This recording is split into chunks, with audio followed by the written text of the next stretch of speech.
worldie, worldie, worldie, world, worldie. Worldie, worldie, worldie, worldie, worldie, worldie, world, worldie.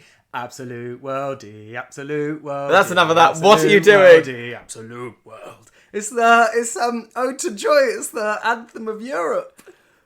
Cool. That was nice. It wasn't particularly tuneful. It wasn't the right notes, but I got the gist. There were some notes. There were some of the notes. Hi, Kyle. Hi, Joel. Oh my good God! It's good to be back. It's episode 59. It's season 7, episode 1. Your phone went off in the first 10 seconds. We're back.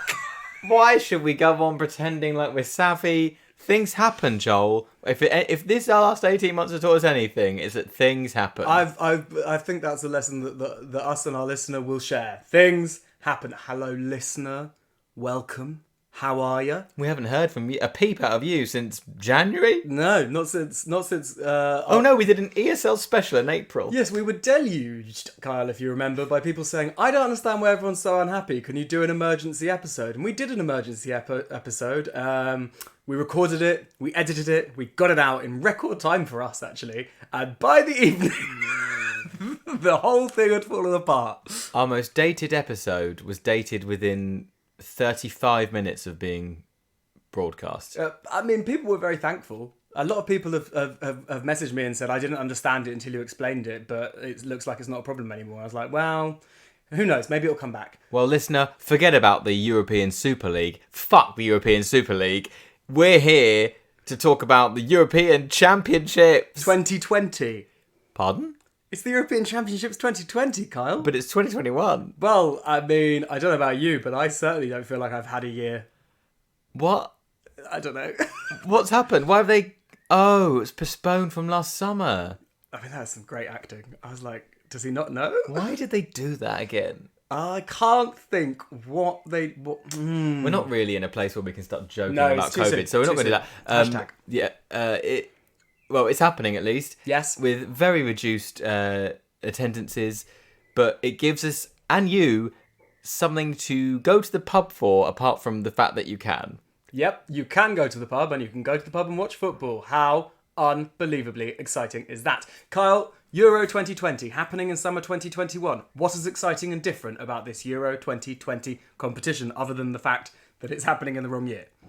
Plenty, Joel, plenty. And we're going to cover it in these 2 episodes. 3, probably. Probably 3 episodes. And to get us in the mood, we listen back to our very first ever episode to remind ourselves of what we loved and what our audience loved about why we came together to do the Absolute Worldie show in the first place. And it was categories, Joel. Was it categories? It was an international tournament and categories. The World Cup in 2018, 3 years ago. 3 years we did this. And the categories we made up, the whimsical pun names to do with Russia. This time it's to do with something else. What's it to do with? Well, we're going to come on to that.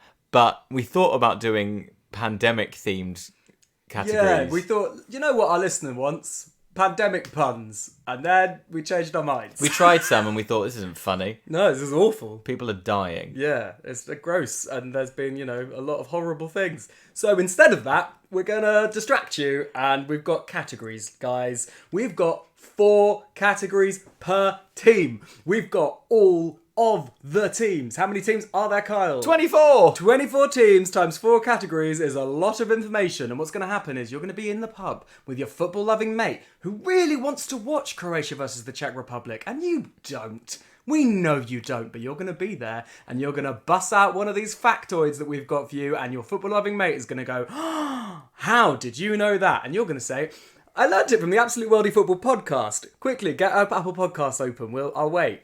Yeah, that one. Now press subscribe. Those 2 guys, yeah, they do look stupid, but they're smart and they're funny. Listen. So, it's happening. It's Group A and B. And it will be kicking off right after this. I wanna kick you in the face. Da da da Euro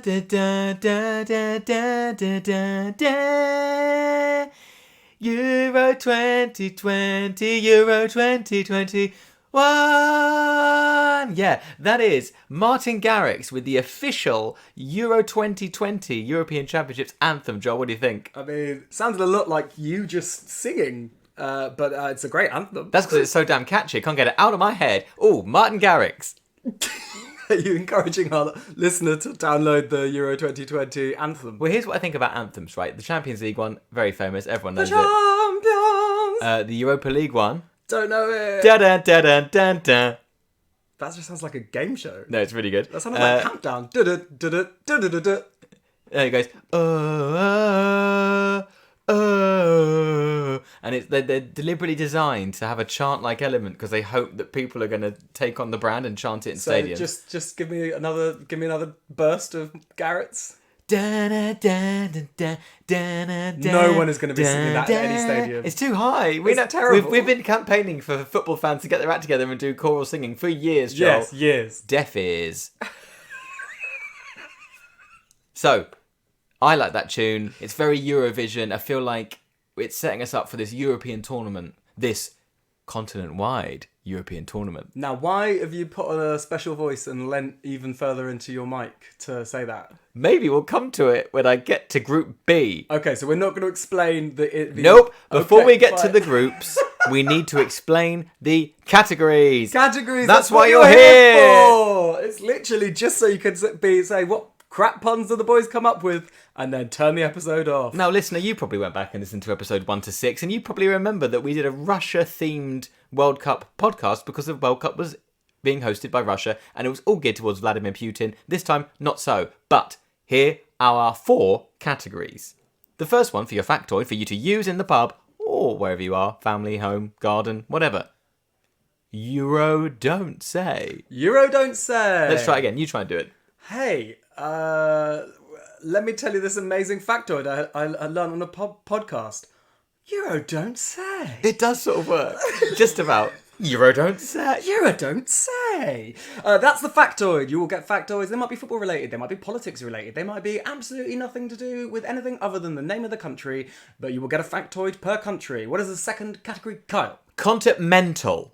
Controversial, but I like it. What does continental mean? It sounds to me like it might be something to do with people from the continent who lose their head. Who might potentially have a bad game? Maybe a bad game, maybe throw their whole nation's tournament into jeopardy. We don't want to be casting aspersions about anything to do with the mental health of the player, that's a disclaimer. Continental does semi-imply that, but also it's a good pun on continental, isn't it? I hadn't thought of that before we came on air. Okay, cool. So continental, the player who is bad. Or has a bad tournament. Quickly moving on from that disclaimer. And so our next category is... The most valuable player, the best player, the player that's going to become a hero, a star in this tournament. Oh, there must be so many good European puns that someone could come up with for that. Oh, there are, but this one's ours. Barney-stormer. A barnstormer of a player, a barnstormer of a tournament, Michel Barnier equals Barnier-stormer. It works. It works. Sure, why not? And the last one? Oh, this is my favourite. So, listener, you know that you listen to us for the other side of football, the side that no other podcast is brave enough to enter into. That's right. We will be telling you a factoid. We'll be telling you the best player. We'll be telling you the worst player. And of course, the hottest player. That's what we're here for. The eye candy. Yeah, as I was doing research for this particular category, I did think no one else in the football sort of patriarchal, male-led world, you just don't hear men talking about attractive men unless it's like what sort of things they say on the sort of commentary. They'll say things like wonderful hair or statuesque, or they'll never just say what an attractive man. Yeah. Well, we will. But, I mean, and listener, there will be 24 attractive men whose names you will know and you can look out for every time you watch a game. And you'll be seeing our live reaction to them because we haven't shown each other ours. And what's the name of the category, Kyle? You've pulled. No. You've pulled. Yeah, but you have to say you've pulled because otherwise people would be like, are they saying ew? No, we're saying the you've pulled. That's how it works, Joel. I've got to say, we've outdone ourselves with these puns. Do you want to run through those categories again? Absolutely. For the factoid, for each single nation, that's 24 nations, the fact is, Euro don't say. I did that the wrong way around. Euro don't say. Thank you, Joe. For the player that's going to have a meltdown, Continental. Scott, stop saying that. Barney A. Stormer, the best player, and You've Pulled for their fit. You've pulled. Amazing. Well, those are our categories. Please don't now leave. Stay with us, because after this, I will be doing the entirety of Group A. Every team's categories, all 4 of them. We'll be right back. We are a team of men. We play football and we're gonna win the cup that everybody covers. So it's big, shiny and it's made of gold. It's Group A, Kyle. A for amazing. So, shall I tell you about the teams in Group A? Please do. You're looking at Italy, you're looking at Turkey, you're looking at Switzerland, and you're looking at Wales. Sound exciting? I think on paper, an even group with some interesting tussles. Indeed. Why don't I start with the favourites from the group? The Italians. The Italians who are...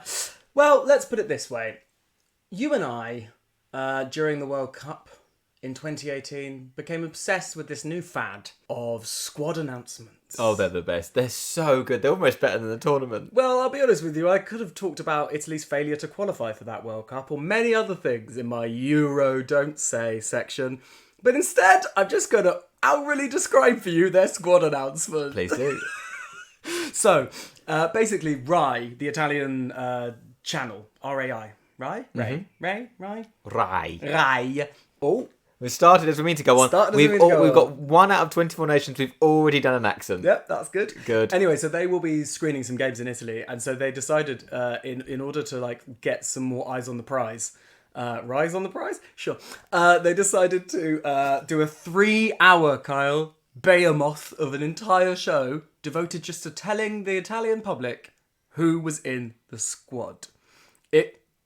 There are highlights of it all over YouTube and all over Twitter. I suggest you go watch them. But for some taste, the squad were kitted out in these sort of black shoes, black trousers, black t-shirts with a grey... Oh, hang on, the squad were there. Oh, the squad were there. Oh, wait, so the part of the deal is, the squad have to be live on TV. All 26 of them. Oh, footballers are not good on live TV. No, so there's a presenter. Apart from playing football. There's a presenter who I looked up his name. His name's Amadeus.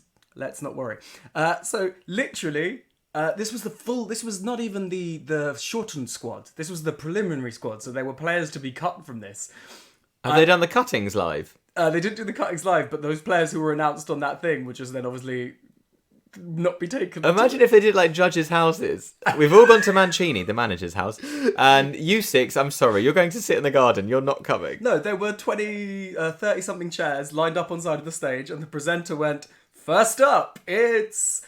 Gianluigi Donnarumma! And then music played and everyone clapped. But obviously it's a COVID secure set, so there's not much of an audience. Oh my God. So then they walk across the stage one by one. It is painfully awkward. So they're wearing these black shoes, black trousers, black t-shirts with this grey jacket over the top that has like this enormous button combo and the Italian national badge on it.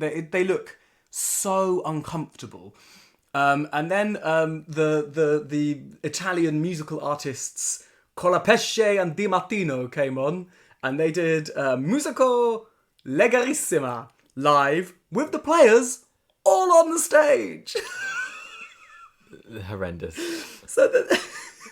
So they all then they were singing and doing some rapping, and they got the players to join in, and they look terrified. It's just such a wasted opportunity. They just won Eurovision. Just get the rock and roll band on and just let the Italy players sit on the floor. Maneskin, get them on. Get them on. So it just sort of became unbelievably humiliating. They got the manager, as you say, Roberto Mancini.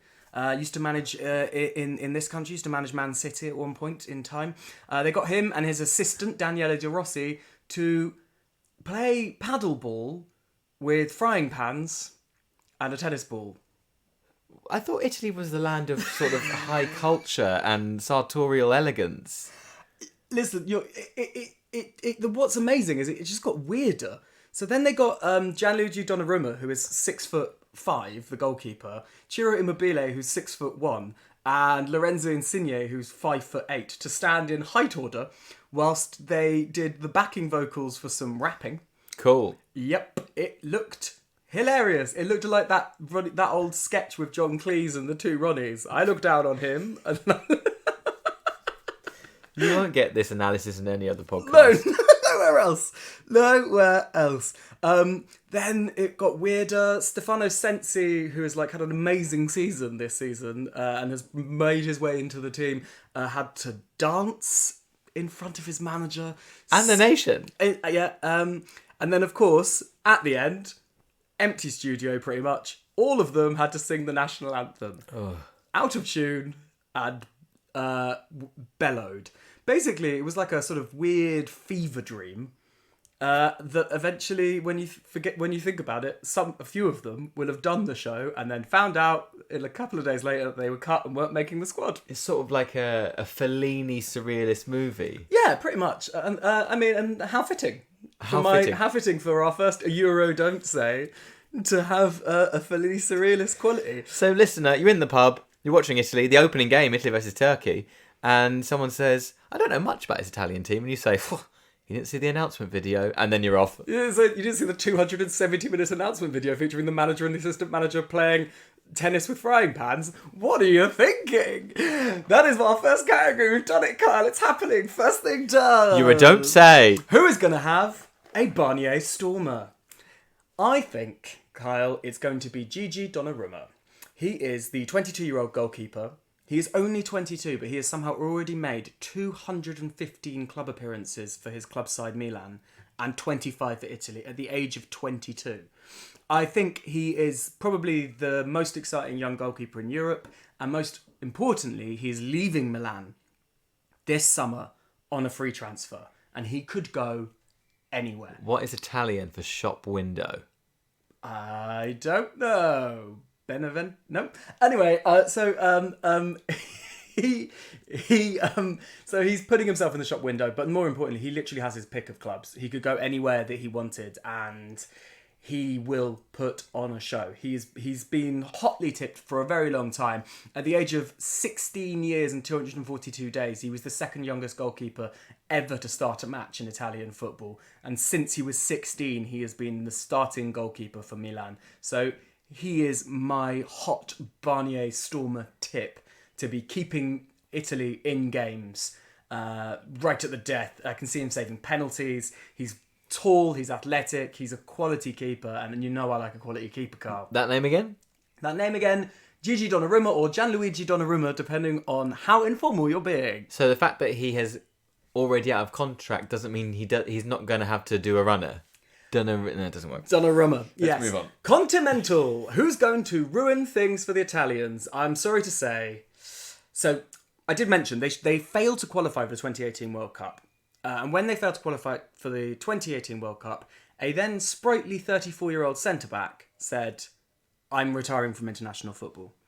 I'm done. This is too embarrassing. I can't cope. Mancini came in to be the manager, and he sat this guy down and he said, don't retire. I'm making you the captain. You're the captain. You're going to lead us to European Championship glory in 2020. So he's now 36. The thing is, I already can name you 3 Italian defenders who are that age and of this, so that's a bad sign. Well, let's guess. He's 36. His club side, Juventus, have had their worst season in a decade. He is the Italian captain. I've narrowed it down to 2. He's got a very bad temper and might well get himself sent off at a really important moment. Chiellini. It is Giorgio Chiellini. I really hope I'm wrong, because I've got a soft spot for him. I like anyone who starts off their career as a bombing left back and then becomes a hard nut centre back. I think that's a gorgeous thing to happen. But yes, look for Giorgio Chiellini to be the Continental for Italy. And finally, Kyle, let me just bring up some photos. It's time for You've Pulled. Oh, who am I looking at? Raphael Toloi. Oh, Toloi. Want to tell the viewer what you're looking at here? I'm looking at a passionate, stern-browed. He looks threatening. I'm scared. Yeah, he's got. There's something. Oh, he's not unattractive. He's got kind eyes for someone who's so sort of terrifying. He's a half Brazilian hunk. I think he's a real man. He's got Rafael Toloi. He's got the sort of deep set eyes of a killer. Is that what you go for? Is it? Oh yeah, I love the deep set eyes of a killer. He probably won't play, but he'll like sit on the bench and smoulder. I love it. What a way to start. That is Italy. Right back with more from Group A after this. Okay, football is good, football is fun, football is there for everyone. I can't really be bothered to follow it properly, but I'll tell you one thing, I prefer it to broccoli. Kickball with football, yeah. Dio mio, what a start. Good. And I don't even know if that's correct Italian. It means my God. Oh, that's very good. Well, how do you say my God in Turkish? I don't speak Turkish. Good to know. Turkey are next. I have to say, I'm really excited about Turkey. Tell me why you're excited about Turkey. Because I feel like they're one of those clubs, one of those nations in the footballing sense that are on the cusp of not necessarily being considered by us Western Europeans fully European. Because of the whole thing about how Turkey is the gateway to Asia, half of its landmass. Istanbul, for example, half and half. They occupy an interesting space. Turkey. They always qualify. They always seem to do okay. I don't have huge hopes. And the other thing with Turkey, I think, is as I get onto my a Euro don't say, is that they are bringing with them the kind of tarnished human rights record that so often feels like it's sort of whitewashed by football. In that the governing party in Turkey, led by the Prime Minister Erdogan, have used football to launder money. They've used football to whitewash their reputation. And then I'm going to talk about this sort of really quite bizarre thing that they've done, which is there's been a kind of movement against it, and in the last 4 or 5 years there's been some victories. But they created this thing called a Passalig, which was you and I growing up, we knew about Welcome to Hell, which was the famous sign up in the Istanbul stadium in Galatasaray or Fenerbahce. Galatasaray. So when English teams would play in European competition, club teams we're talking, so not the internationals, if they were playing a Turkish team, it was always billed as like a trip to hell. The fans were baying for blood. All sort of very sort of barbaric symbolism. And a Leeds fan did get stabbed. That did happen. So basically what they did was the government led, as I've said, they use football in a very interesting way. What they did was they said, because of the violence around Turkish football and because of the conflict, they would introduce this e-ticketing system called a Passalig. What they were saying was this is to prevent violence in the sports arena.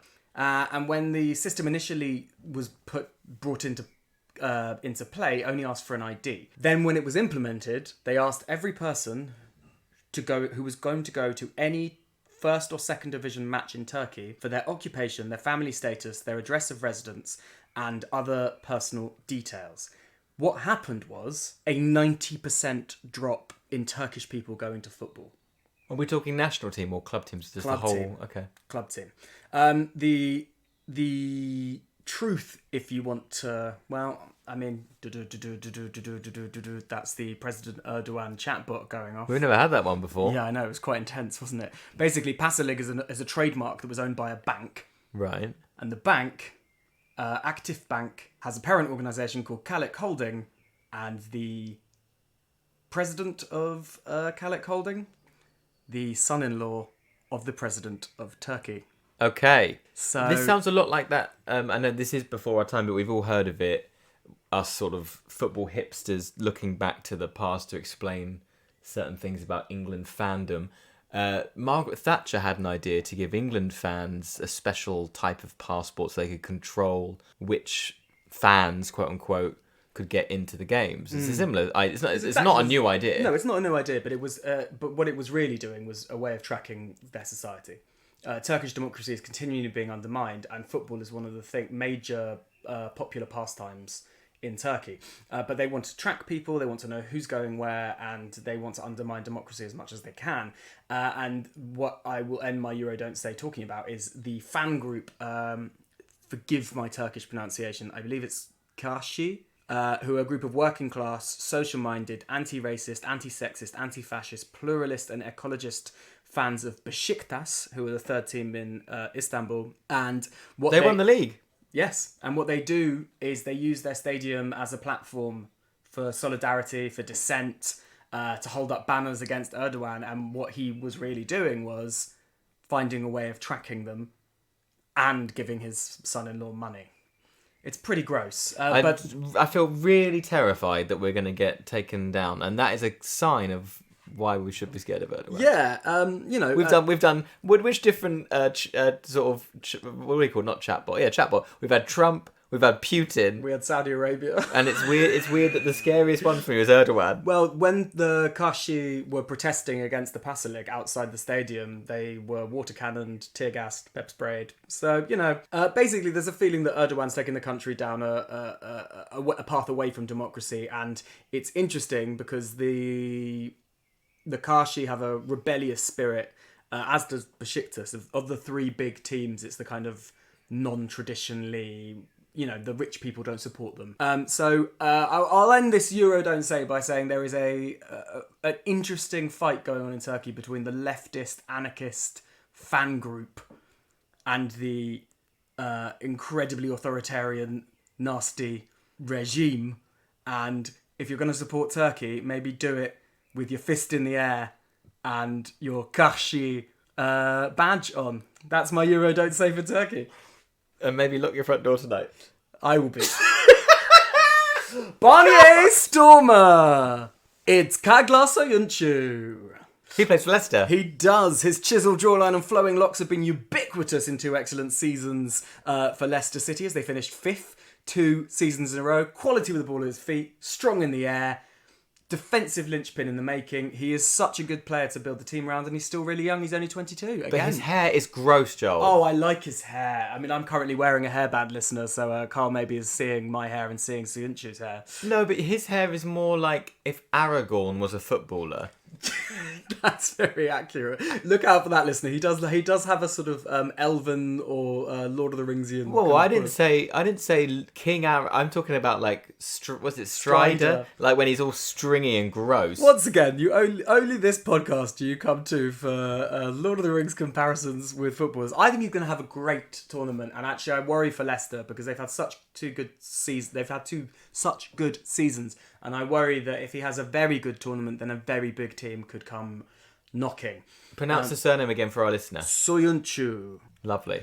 Continental. Who's going to have a bad tournament?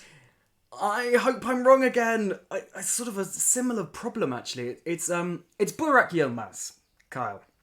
He has scored goals this season. Goals at the wazoo. And he's played for Lille in the French Ligue 1. And Lille won the league. And they beat, in the process, Mr. Moneybags, PSG, Yeah. Paris Saint-Germain, who always win it. Yes. So, Burak Yilmaz is 35 years old. He has been around the block. He is not a young man anymore. He's played for many teams. He has scored goals this season. He was sort of not really that great in his 20s, but in his 30s he seems to have found his scoring touch. I just worry that after such a big season, after making something of himself, after winning a league that nobody thought was possible, I just worry he might be burnt out, and they are reliant on him to score those goals. I hope I'm wrong, listener. I hope that Burak Yilmaz is not our continental player for Turkey, but if I'm right, you can give me a pound. What's Turkish for burnout? Listener, let us know. Yes, tweet us at Worldie Podcast. You've pulled! I am going to bring you up another series of photos here, Carl. It is Altay Bayındır. Oh, yeah. Yeah? Oh, I like him. You like him? You like the... say what you're looking at? Do you know what I like about his... He's got cute ears, rounded ears, like a little chipmunk. Lovely hair. Lovely smile. A sort of a smile that lifts the upper lip above the gums, but in a cute way. Furrowed brow. Handsome. Handsome. Yeah. I agree. I Good choice, Joel. Thank you. That's very unusual for you to say that any of my choices are good. That was Altay Bayındır. Unfortunately, he's only played once. He's not the number one goalie. But, you might see him sitting on the bench with a goatee. Are you going to keep picking subs? Why not?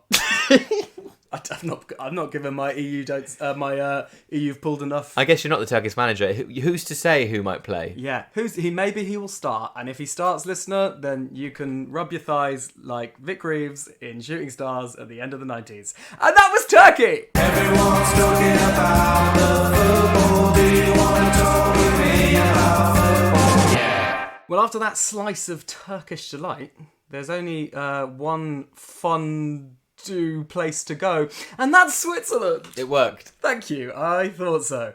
So, Kyle, I've got some continuity here. I know what you think. I look at your faces like, how is it possible for there to be continuity? Well, Euro don't say about Switzerland. Do you remember the controversy in the World Cup when Granit Xhaka and Xherdan Shaqiri, who have ethnic Albanian heritage linked to Kosovo, sparked controversy with their when they celebrated a goal in a win against Serbia by making the hand shape of an eagle. The Albanian eagle. The Albanian eagle. Do you remember that? We spoke about it twice on the podcast. Oh, I remember it. Because we brought up the fact that there was a lot of Kosovan heritage players in the squad, and then lo and behold, they made that gesture and they were fined for a political gesture. Yes, Do I you remember it very clearly. So we spoke a lot about the time, and what happened afterwards is my Euro don't say. The General Secretary of the Swiss FA came out and he said, do we need to have a discussion about dual nationality players? Bearing in mind that nearly half the Swiss team are were either born outside of Switzerland, the Swiss squad were either born outside of Switzerland or born to refugee or immigrant parents. Call me reductionist, but I thought the whole point of Switzerland was to remain politically neutral. Well, that is a bit reductionist. Basically, he said that incident shows there's a problem. This is a man named Alex Meiske. Alex Meiske. That incident shows that there's a problem. We have to ask ourselves, do we want dual nationals? That's the General Secretary of the FA. Is this like sort of saying, does multiculturalism work? Essentially, because of a hand gesture celebrating a goal. Listen, if you want to imagine, if you didn't see that, imagine you've crossed your thumbs over and you're fanning your fingers over your heart. That's what we're talking about. To make an eagle. That's pretty clear. A double-headed eagle. So, he said that, and then Granit Xhaka, captain, important player, came out and he said, I can see in his comments an idea that dual nationals are not prepared to do their utmost for Switzerland. This affects me and a number of other players with two nationalities directly. It sounds as if he's saying my colleagues and I didn't give everything while wearing a Swiss jersey. We were all Swiss and we give everything for the Swiss team. We all know exactly what we owe to Switzerland, what this country has done for us and our families. My roots are in Kosovo. Those of Briel Mbola are in Cameroon. Manuel Akanji comes from Nigeria and Ricardo Rodriguez from Chile and Spain, etc., etc., etc. The point being, we're Swiss with other heritage. You cannot cancel our other heritage, but you cannot cancel our Swissness. So, Kyle, my Euro don't say is, watch for this to rumble on in this tournament if something similar happens again. Now, we've spoken about Granit Xhaka on several episodes, not just to do with his Swissness, to do with his general sort of putting his mouth where he shouldn't. He once, as Arsenal captain, got subbed and booed by the fans for having a poor performance and shouted at them all as he left the pitch. So, actually, I have to say, Granit, and I'm speaking to you here, Granit, that was really well handled. Because what you've done there is you've picked the team's best players, who also happen to be the ones with dual nationality, and basically said, do you want us all to not play for the team? Because we can walk away. And, of course, that's not what the fans would want, I'd imagine. I mean, it's hard to know. Who knows? Maybe I guess if you're a racist fan, you wouldn't want them to play. I don't know. But my Euro don't say is if a similar goal celebration happens, or Shaqiri still wears the flag of Kosovo sewn into his boots, as we remember from 2018. If that happens again, who knows what will happen? I can't really imagine the Swiss team without all of those players. I think there would be an uproar, but it's possible. So that is my Euro don't say about Switzerland. Barnier Stormer. It's the same player as it was in 2018, Carl. It's Xherdan Shaqiri again. Call him what you want. Call him Power Cube. Call him Alpine Messi. Call him Magic Dwarf.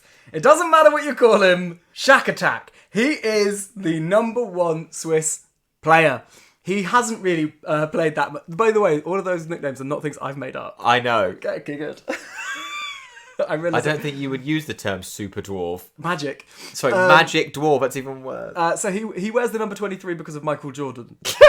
That's how much he's like the superstar of this team. He's the most famous player in Switzerland. He's like, he does adverts for like Volkswagen and Coca-Cola and the supermarket chain, the Co-op. He had a hair transplant last summer in time for this tournament. He is going to shine. Imagine him. So he got that transplant thinking, oh, I hope it grows in time for 2020. Result, a whole extra year. Yeah, exactly. No one's going to even notice. Perfect. So he's, you know, he is, all of that joking aside, he is an amazing footballer. He's technical, he's gifted. He hasn't played very much for Liverpool this season. He's sort of been on the fringes. When he plays well, he is one of the most beautiful players to watch play in the world. I love that kind of stocky, skillful player.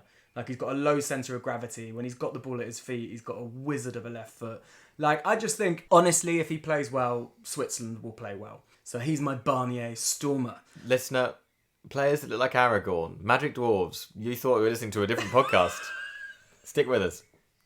Unfortunately, Continental, the strikers. So Xherdan Shaqiri is the attacking midfielder. He plays behind normally two strikers in a sort of 3-5-2 formation.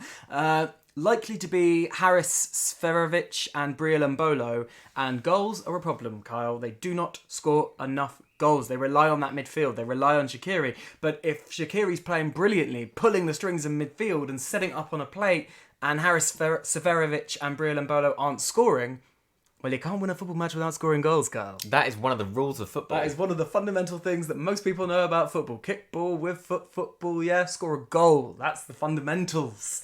So if Seferovic and Mbolo don't play, one or the two of them don't play well, they're going to be the Continental for Switzerland, unfortunately. What about our EU pool? EU've pulled Swiss style. I'm going to show you some photos. Here they are. It is that very same Briel Mbolo. Look at that cheeky grin, Kyle. Come on. I like Briel Mbolo. I feel like he's got a lovely gap in his teeth. Yeah, he's got like, very cute little gap. Yeah, front. he's lovely. He's lovely. Strong looking lad as well. It's a shame that you also picked him as a potential Continental. It's hard for me to get that context out of my head, but I'm hoping for a smiling Briel. Yeah, so if they do score, it'll be him to do it. Perfect. So, and he will play. There you go. First teamer. He'll start. So look at the smile. He's a lovely looking lad. And the thing is, he can be a bit of a bad boy as well. He gets into trouble.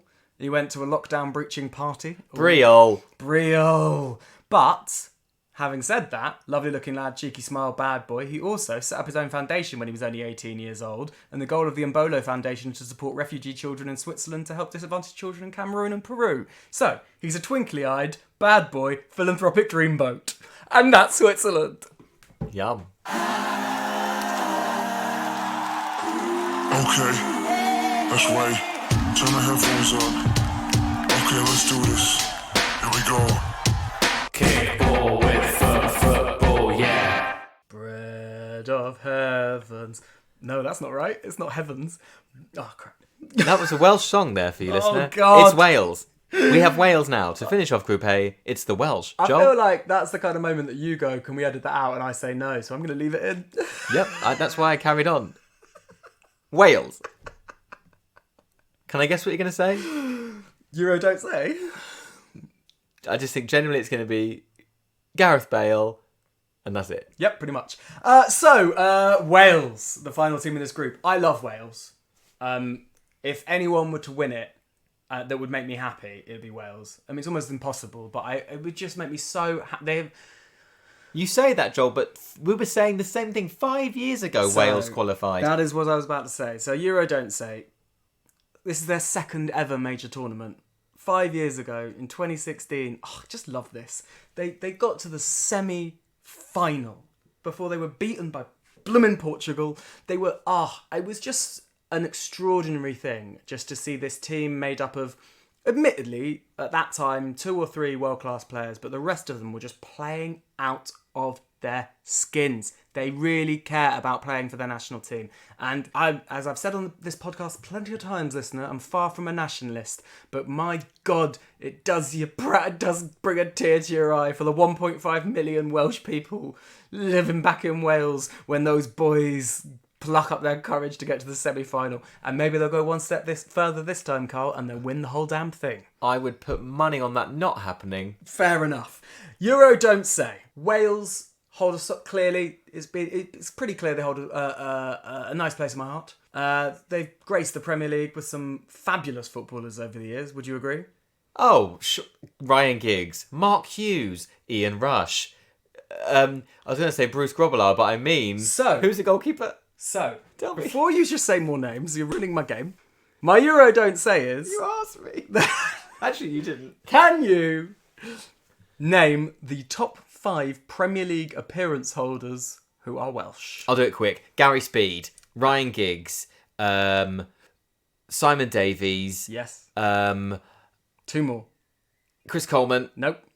Ashley Williams, Nope. Chris Gunter, Nope. Wayne Hennessy, Nope. Long flowing blonde locks. Robbie Savage, Correct. And the final one, golf club. Gareth Bale, No! Craig Bellamy! Bellamy! That was quick for your listener. 5th place, I mean, our listener didn't really get much chance to play along there. 5th place, Bellamy, 294 appearances. 4th place, Simon Davies, 301. Robbie Savage, 346. Gary Speed, the sadly missed Gary Speed, 534. And Ryan Giggs, 632 Premier League appearances, the Welsh wing wizard. Why are you focusing on Ryan Giggs? I shouldn't be really right now, should I? Oh, I thought you were going to tell me. No, I was going to completely... Well, let's do it, shall we? Yeah. Go on then, Carl, let's talk about it. So, Ryan Giggs, the manager of Wales. Is he? Not anymore, Why? because he was arrested. Now, listener, you might know Ryan Giggs. Personally? Or you might not. You probably don't know him personally, but you probably heard of him. He's a stalwart Premier League player, as we said, 600 plus appearances. That's my bro. That's the Ryan Giggs chatbot. Apparently, and this is alleged, That's my bro. he slept with his brother's wife. And that was just the first incident. What happened recently, Joel? He was arrested for alleged assault last year. And he is appearing in court, and so therefore will not be managing Wales. They haven't fired him. Oh. He won't be managing them in the tournament. That'll be assistant manager Robert Page. But I guess they can't fire him depending on the outcome of the case. What do you call gardening leave if you're in prison? Yeah. I mean, I'm not going to lie. I sort of feel if someone's been accused of violence, isolation, belittling, humiliation, harassment, degradation, and abuse... Probably. Well, we'll wait for the outcome of the trial, but in the meantime... Yeah, let's not get ourselves in trouble. We've already done the Erdogan. Yeah. In the meantime, Wales are going into their second ever major tournament without their manager, and thank you, Carl, for making me bring that up. Barnier Stormer is... Gareth Bale! Correct! What will he do after the tournament? Will he retire? Will he move to China? Will he become a professional golfer? Gareth Bale is the star man. He's the best player. He's Wales' all-time top goal scorer, and he loves playing for Wales. I think he'll have a storming tournament, score some goals, get Wales to maybe the quarters, possibly the semis again, and then he will retire after the last game. That's my prediction. Barnier Stormer. There you go, listener. Gareth Bale. Oh, I think he's going to retire of this tournament. You don't know what you're talking about. Well, he actually did say, I've got some news that I'm going to save. And he said, quote unquote, but it will start a riot. Yep. No, that wasn't the quote. That was a paraphrase. I think you paraphrased him there. I don't think he's going to start a riot. And finally, not quite finally, almost finally in Group A, second last fact in Group A, Continental will be, for Wales, whoever plays in goal. So, the 3 keepers that Wales have taken to this tournament do not exactly fill me with confidence, Kyle. So that could be Danny Ward, who's a young goalie, plays for Leicester City. He has played 5 times this season.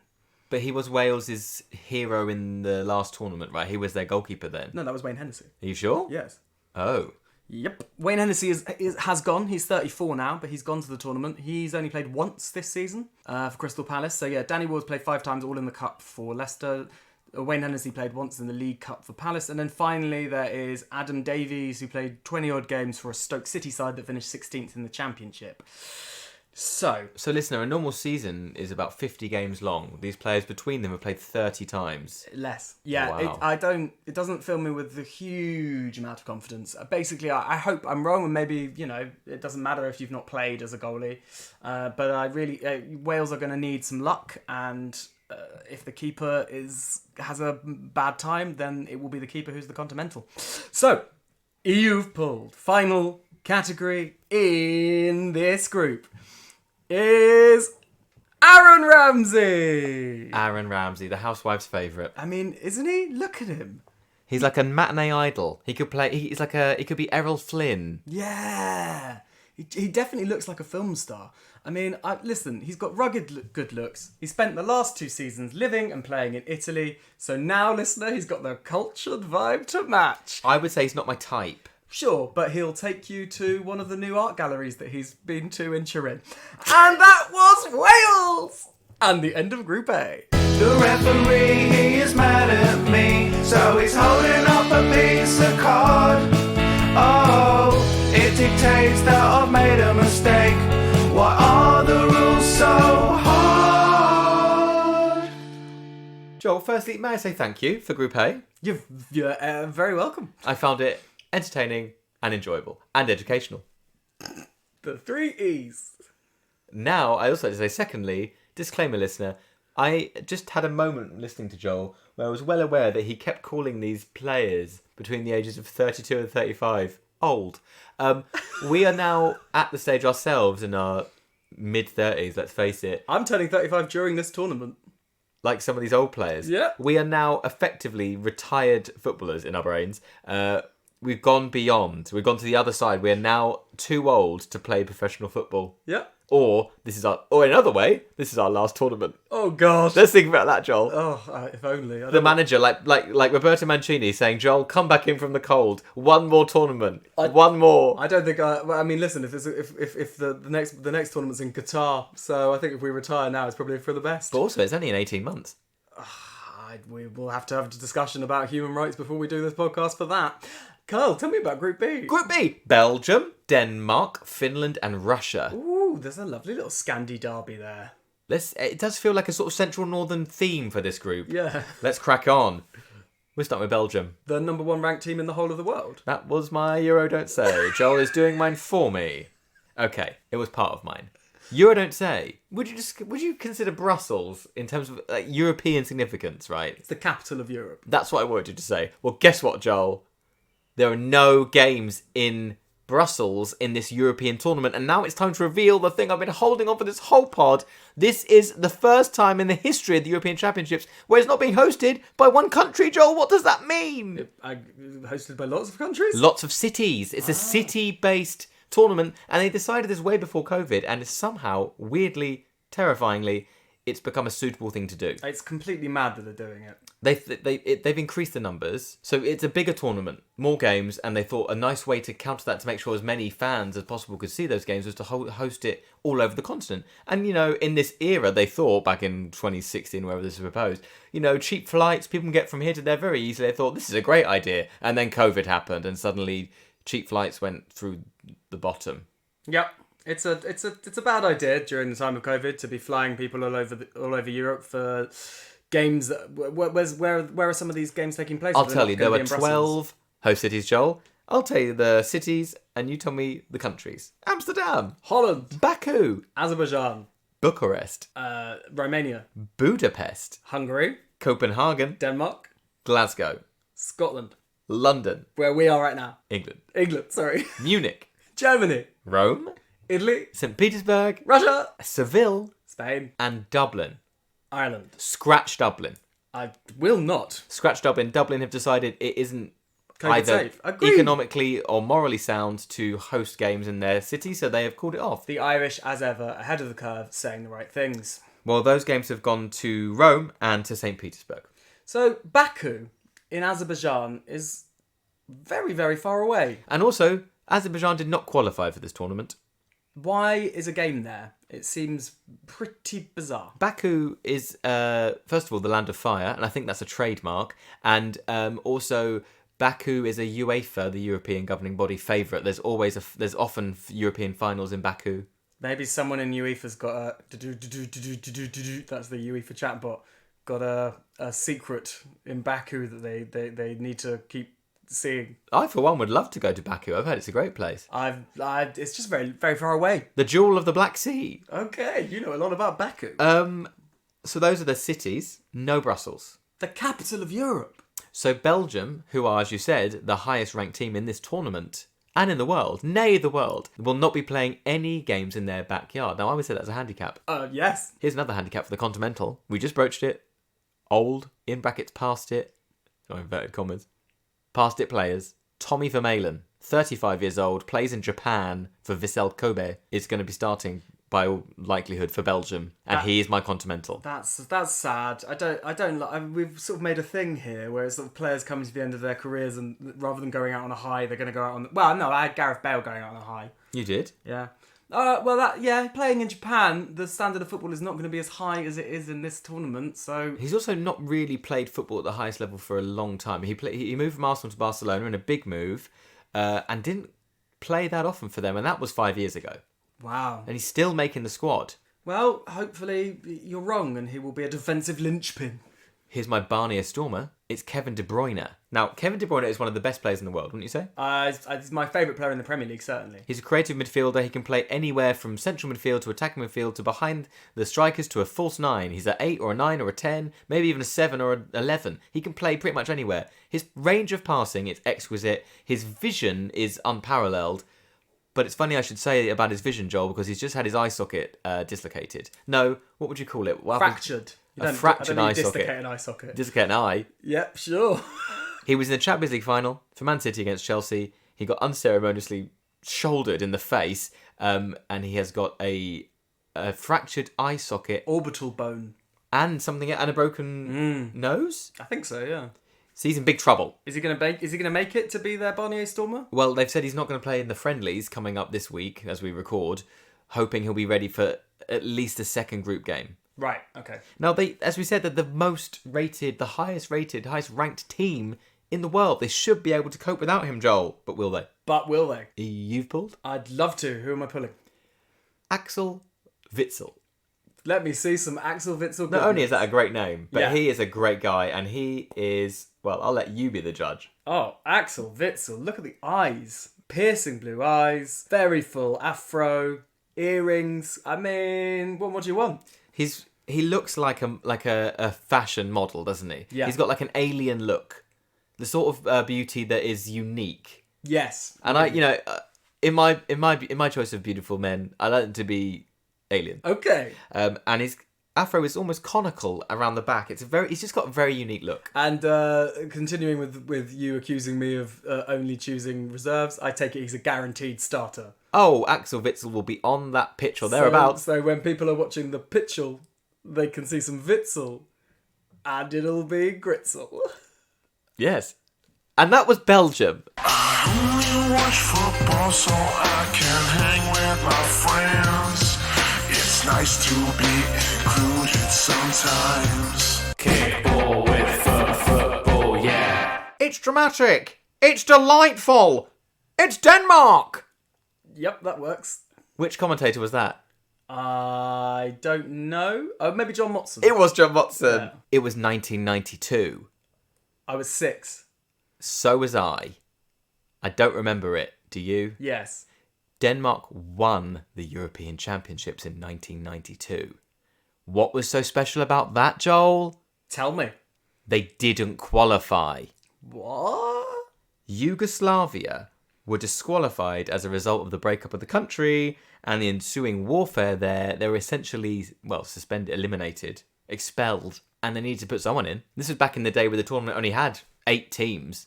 They went straight from 2 groups into a semi-final. Denmark were the next closest qualifier in the group that Yugoslavia came from, and they were invited to go. Their manager gathered them and told them that they were going to go, and I think the way I saw this on this amazing documentary that I watched, I think it was an old BBC one. They were on the ferry because the tournament was in Sweden, their closest rivals, and they were on the ferry. They had a week's notice after they were invited. The manager said yes. The players were like, "Oh, if we've just broken up for the season, I was going on holiday." They're on the ferry. He gathers them in a circle. He says, "Boys, we're not going to go to Sweden just to make up the numbers.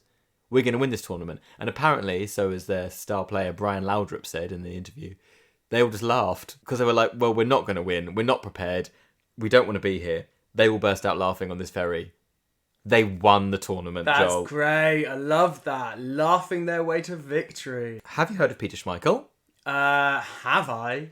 Yes. He was the hero in that tournament. He just signed for Man United the year before, so he's already becoming a household name in England, but he really set the continent alight. He saved a penalty in the semis, and he made some crucial saves in the final against Germany, and they won the European Championships the first and only time. It's a funny thing, this tournament. It sometimes throws up those unexpected wins. It's why if you in your office Sweepstake. if you're in the office sweepstake and you've got a low ranking team, don't worry too much. It's not like the World Cup. Let's put it this way: in the last 30 years, Denmark and Greece have both won this tournament. Yes, and also I'm trying to think of like a this tournament equivalent of that happening. It would be like Northern Ireland, who didn't qualify, replacing the team that beat them, Slovakia, and winning. Yeah, huge. That would be great, but it's not going to happen. Euro, don't say. Also, there's a team we'll come on to in another episode, North Macedonia, who are literally like the absolute minnows of this tournament. If they won it, I would change my nationality. To North Macedonian? Just any other. Okay. Whatever. I'd ask them in a poll. They could choose. Yeah. My Barnier Stormer, Schmeichel. What? But Peter Schmeichel played in 1992. Yeah, but his son, Kasper Schmeichel, is Denmark's number one now. Amazing. And they've always had like this adorable relationship, which is sort of like, it's going to make a great documentary drama one day, but like, it's like everyone knows that Peter Schmeichel is proud of his son, but also like, don't you go silly in my crown, boy. Yeah, right. I'm Denmark's legendary goalkeeper. And yeah, you're good, you're fine, but there's only one Peter Schmeichel. Well, guess what? 5 years ago, Kasper Schmeichel won the Premier League for Leicester City, and it was an absolute fairy tale. I'd say beating the fairy tale of Denmark winning the Euros. Discuss. Let's not. Year, it's a different podcast. This year, FA Cup final, Schmeichel makes 2 world-class saves, and with Leicester win the FA Cup for the first time in their history. He's done it twice for Leicester. He's an absolute legend of Leicester. And he's going to be a legend of Denmark after this tournament, is what you're saying. I'm asking, is this going to be where he takes his father's If he's crown? the Barnier Stormer, then yes. And also, it's Denmark. Crowns, Denmark, Hamlet. There you are, in the pub. Oh, Kasper Schmeichel's playing well. But is he the heir to the throne of Denmark? Or, if they're not playing well and they're losing, someone's voted in the state of Denmark. Just me. Continental, Joel! Continental. I've gone for Martin Braithwaite. Ah, yes. Martin Braithwaite. Doesn't sound very Danish. It doesn't really, does it? It's because he has a Guyanese father. Ah, right. And he is a striker, a much maligned striker in reputation, who plays for Barcelona. You're thinking, plays for Barcelona? Must be one of the best strikers in the world. That's exactly what I was thinking. He's not. They signed him due to a sort of loophole in Spanish football law, bear with me, where if a club tries to make an emergency signing from your club, you have to basically let them do it if they meet the transfer clause. Right. So Barcelona pinched him because they had an injury or they didn't have enough cover. He was never supposed to play. He ended up playing a lot this season and scoring a couple of goals, but everyone knows he's not good enough for Barcelona. He's not really good enough for continental football on a national or a club level. Does he start for Denmark? I think he might start. Oh, good God. But also, he's in a good part of his career. He's 29. He's way younger than us.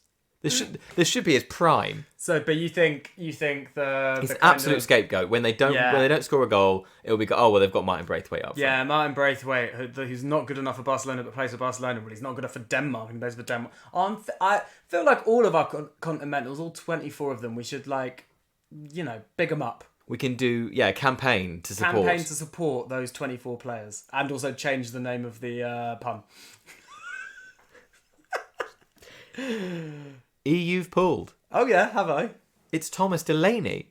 Thomas Delaney, what a name. He sounds like someone that might steal your pencil case in primary school. Oh, I don't know, I was thinking more like an actor.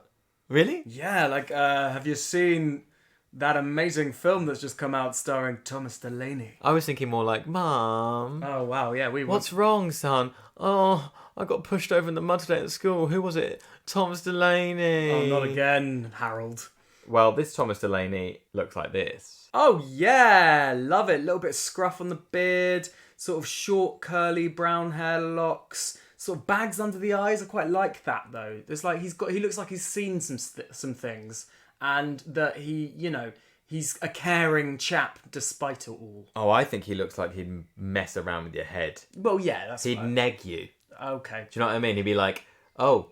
yeah, oh, you're funny. And you'd be like, oh, does he mean I'm funny? Is it attractive but negative is what you're saying? Yeah, a heartbreaker. Attractive. So, also, Thomas Lane, not very much of a Danish name. No? Where's that come from? His great-grandfather emigrated to America from Ireland. And then his son, so his grandfather, emigrated from America to Denmark. There you go, Thomas Delaney. But he's born and raised Danish. Oh, he's Danish as they come. As Danish as the bridge across Denmark to Sweden, which is half Danish. So he's actually more Danish than that bridge. And that's Denmark.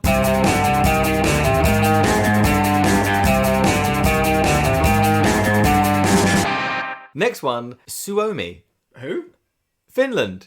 Oh, is that how you say Finland in Finnish? No, they call their name for their country is Suomi in their own language. Finland is a sort of a fostered name, I guess, given to them from other people. Oh, wow. Other languages. Well, I know that Finnish is a very obscure language. I'm glad you said that, Joel, because I loved looking into the Finnish language, but I felt it wasn't really as interesting as some of my other Euro Don't Say, so I cut it. But basically, since you said it, it's a Uralic language which comes from the sort of Ural Mountains of Russia. But the people, apparently, the actual sort of indigenous people of Finland, are actually from Turkey. Yeah, being quite a lot Hungarian myself, Hungarians and Finnish people have a weird duality where all of their ancestors came through Turkey from sort of the Urals and from Mongolia. And Hungarian and Finnish owe more to each other than they do to any of the other languages in Europe. Fact. Well, let's not do that for Hungary, then. No. Staying on Finnish language, Finnish language teachers find that most people studying their language are doing so because of their interest in what, Joel? Ooh. Heavy metal. Ah, yeah, they love a bit of heavy metal out there, don't they? The biggest two languages for heavy metal music as a genre are Finnish and then English. Wow. Something else is interesting for Finland. Another Euro Don't Say. Euro Don't Say. Euro Don't Say. Finnish has no gender pronouns. Like us. No, we have he and she. And they. And they don't have he or she. They have han, which is for both. Oh, great. Yeah. That's a future we can all embrace. Also, their nickname is the Eagle Owls. Which, they're quite scary. Yeah, Eagle Owls. They're huge. It's great. I like that as a nickname for a football team. I think they're going to need some of that violent, sort of superior energy to go anywhere in this tournament, because this is their first ever international tournament, their first ever major tournament as a nation. Go on, Finland. Finish them off. I'm going to start with Finish Han. Well done. Thank you. I was really pleased with that. I'm going to go with our Barnier Stormer next. It can only be one person. It's hard to look past him. It's Tiemu Pukki. You bloomin' love Pukki. I would say that Pukki is an obscure footballer-ish that you have spoken about more on this podcast than anyone would have expected. Listener, if you remember nothing else apart from Eagle Owls about Finland, it's Tiemu Pukki. Just remember Pukki. Pukki, Pukki, Pukki. Pukki party. They're having a Pukki party. He's leading the party. He scored 66 league goals in 3 seasons for Norwich. And Norwich have just got promoted to the Premier League, so he's a talismanic figure. He also scored 10 goals in qualifying for Finland. And there's only 10 games in qualifying. I mean, listen, you've convinced me. I mean, it's hard to look past him as someone who's going to have a great tournament. If Finland are going to do anything, they need him to play well. He's also won 30 goals for his nation. Their best ever player, Jari Litmanen from the 90s, is on 32. Now, this is another sort of Denmark mirror here. Can King Pukki take the crown and become the top goal scorer for his nation of all time? I mean, King Pukki has more of a ring to it than King Litmanen. Yeah, exactly. Pukki party is also an actual thing. What?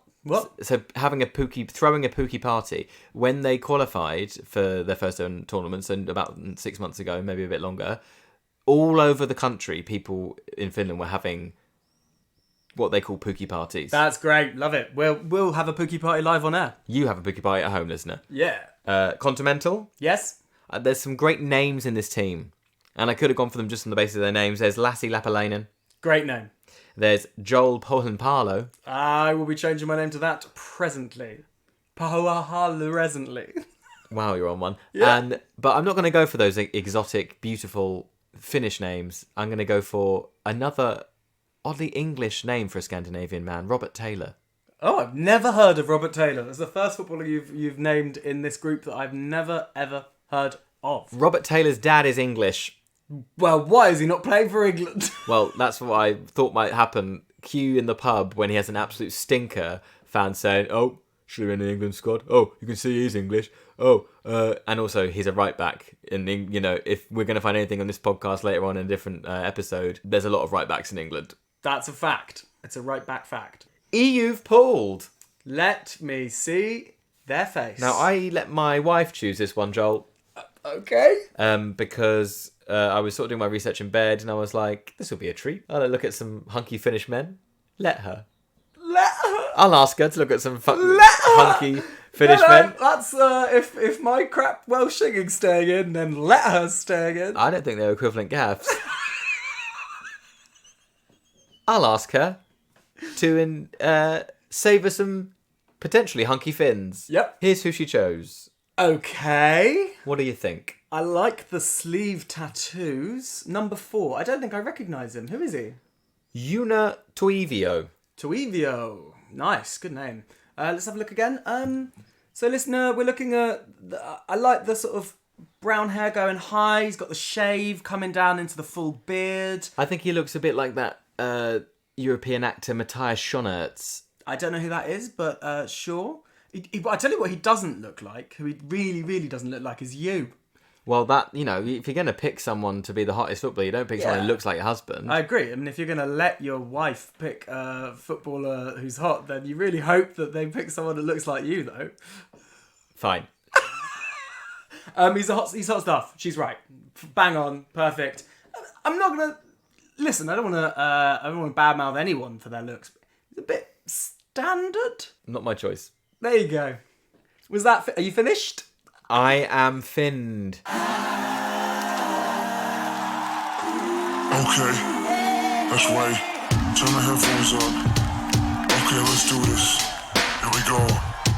Kickball with football, yeah. We've had Belgium, we've had Finland, we've had Denmark, but now it's time for Russia. Don't be rushing this, because you know what happens when you rush Russia.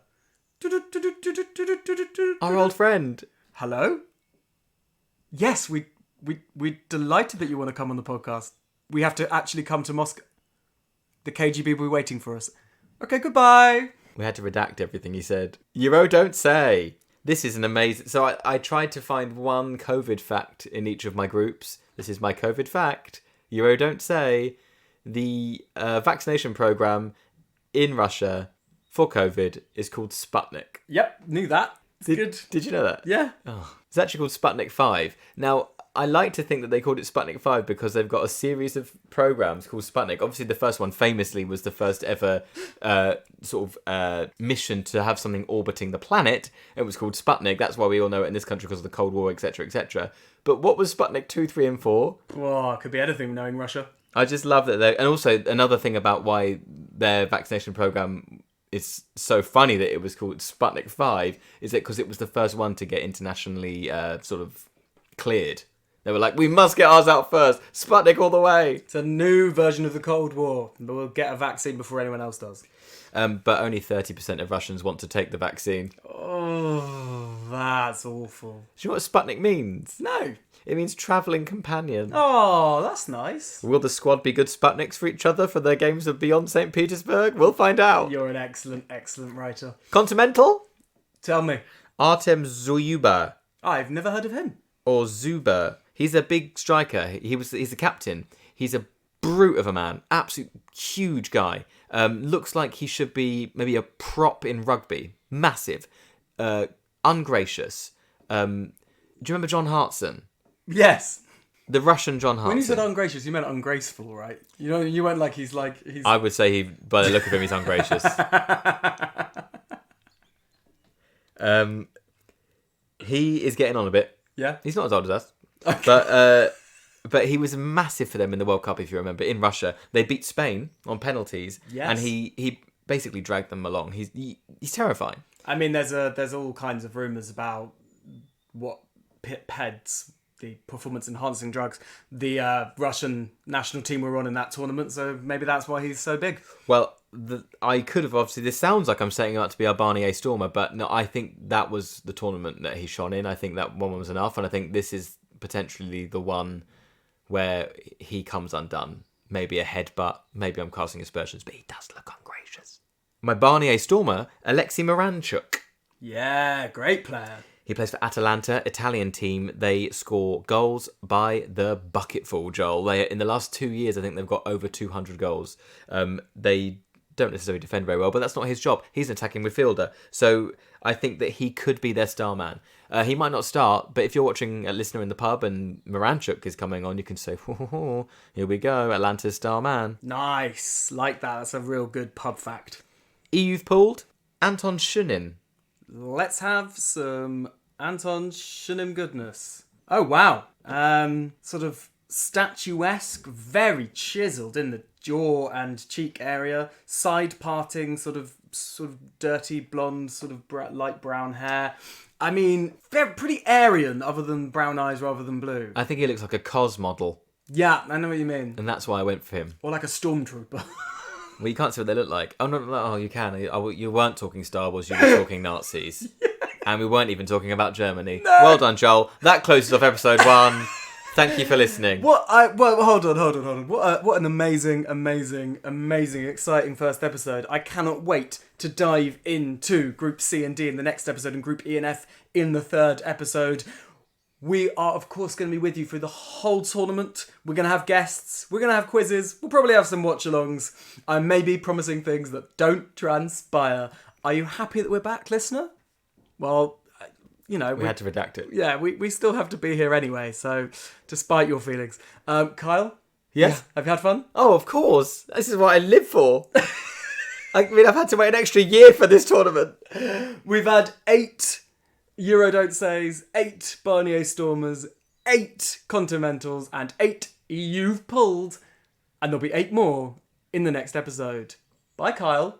Bye, Joel. Bye, listener. And we're finished. That was the Absolute Worldie Football Podcast by Kyle Ross and Joel Samuels, with theme music by Adam Janota-Bazowski and Amachada Patel. Absolute Worldie is dedicated to the memory of Liam Seeker. Please do remember to like, share, subscribe, follow us at Worldie Podcast on Twitter, Absolute Worldie Football Podcast on Instagram, and drop us a line anytime at absoluteworldiepodcast@gmail.com. Thanks for listening, and goodbye. That's enough of that. What are you doing?